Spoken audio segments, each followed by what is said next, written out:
Everyone in the neighborhood knew he had a boyfriend he kept out of sight. No one knew how they managed to survive. The apartment building was old, half-rotting. The hallway lights had long since burned out, leaving only a dim, flickering glow that barely pushed back the darkness. The air smelled of mildew and dust. Jason climbed the stairs with heavy steps. Every movement felt like he was carrying something far heavier than the bags in his hands. At 6'3", his broad frame nearly brushed the low doorway when he reached his floor. He pushed the door open. Evan was already there, standing quietly by the entrance, as if he had been listening for Jason's footsteps the entire time. "You're back," Evan said softly. Outside, the world was worn down and unforgiving. Inside, it was different. The small two-bedroom apartment was clean, warm, carefully kept. Every corner carried Evan's touch. It wasn't much, but there's a place that felt safe. Jason set the heavy bags on the table without a word. His shoulders sagged as if the weight had finally settled into his bones. Evan didn't move at first. His eyes were slightly red, like he had been waiting too long. "Jason," he called, his voice quiet, fragile, full of dependence.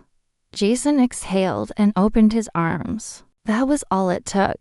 Evan stepped forward and fell into his embrace, holding onto him tightly, like something small and soft that had been waiting all day for this moment. Jason hesitated for a second, aware of the dust and sweat clinging to his clothes. But Evan only held him closer, as if none of that mattered, as if the only thing that mattered was that he came home. Their life was simple, tight, even. Jason worked construction 12, sometimes 14 hours a day. Sunburn, calloused hands, cuts that never fully healed. He carried it all without complaint. He didn't mind the pain. Not really. He just wanted Evan to have something better. Evan rarely left the apartment. No job, no income. He cooked, cleaned, waited. His whole day revolved around Jason making sure there was a warm meal, a glass of water, a quiet space to return to.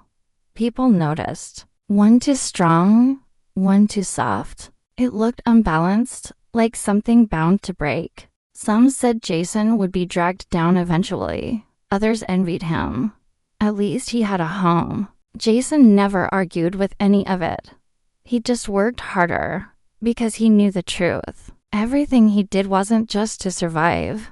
It was to give Evan a life where he didn't have to worry about surviving. One afternoon, under the brutal summer sun, Jason kept working while everyone else was heading home early for the 4th of July weekend. There was a bonus waiting at the end of the project. Just 2 more months, he had told Evan. "We'll get you a new computer, a drawing tablet, maybe even take a trip somewhere."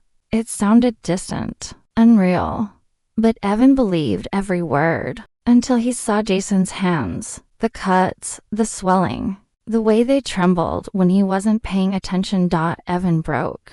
Tears slipped down before he could stop them. He wasn't naive. He understood what it took to live like this, but seeing Jason pay that price, over and over, it hurt more than he could hold in. Jason panicked. He was never good with things like this. "Hey, don't cry. It's okay. I'm fine. Really," he said, clumsy, wiping at Evan's tears again and again.